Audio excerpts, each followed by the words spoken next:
Hey guys, in this lecture we are going to prove circular frequency shift property of DFT. So its statement says that if DFT of x of n is equal to x of k, then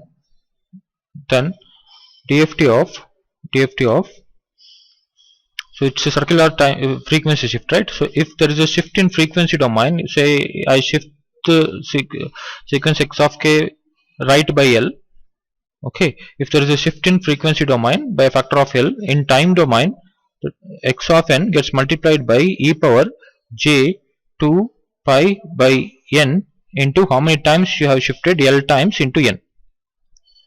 Okay, so this is the statement. We'll try to prove it. So proof, from the definition of DFT, so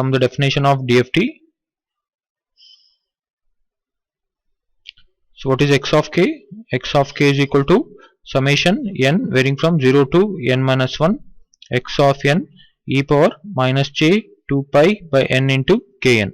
So where k is varying from 0 to n minus 1. So I'll be replacing, or I'll put k is equal to k minus L. So why did I do that? Because I want this term, right? K minus L. So what do I get? X of k minus L in the left hand side. But since it's a circular shift, so I have to put one more bracket with mod n. So this is equal to summation n varying from 0 to n minus 1 x of n e power minus j 2 pi by n into, so k has to be replaced by k minus L into n. So x of k minus L mod n is equal to, so summation n varying from 0 to n minus 1 x of n.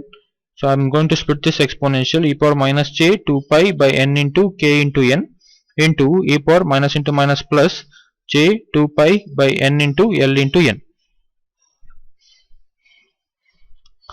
So x of k minus L mod n is equal to, instead of writing this DFT equation, I will write it as DFT of what? X of n into this term e power j 2 pi by n into L into n.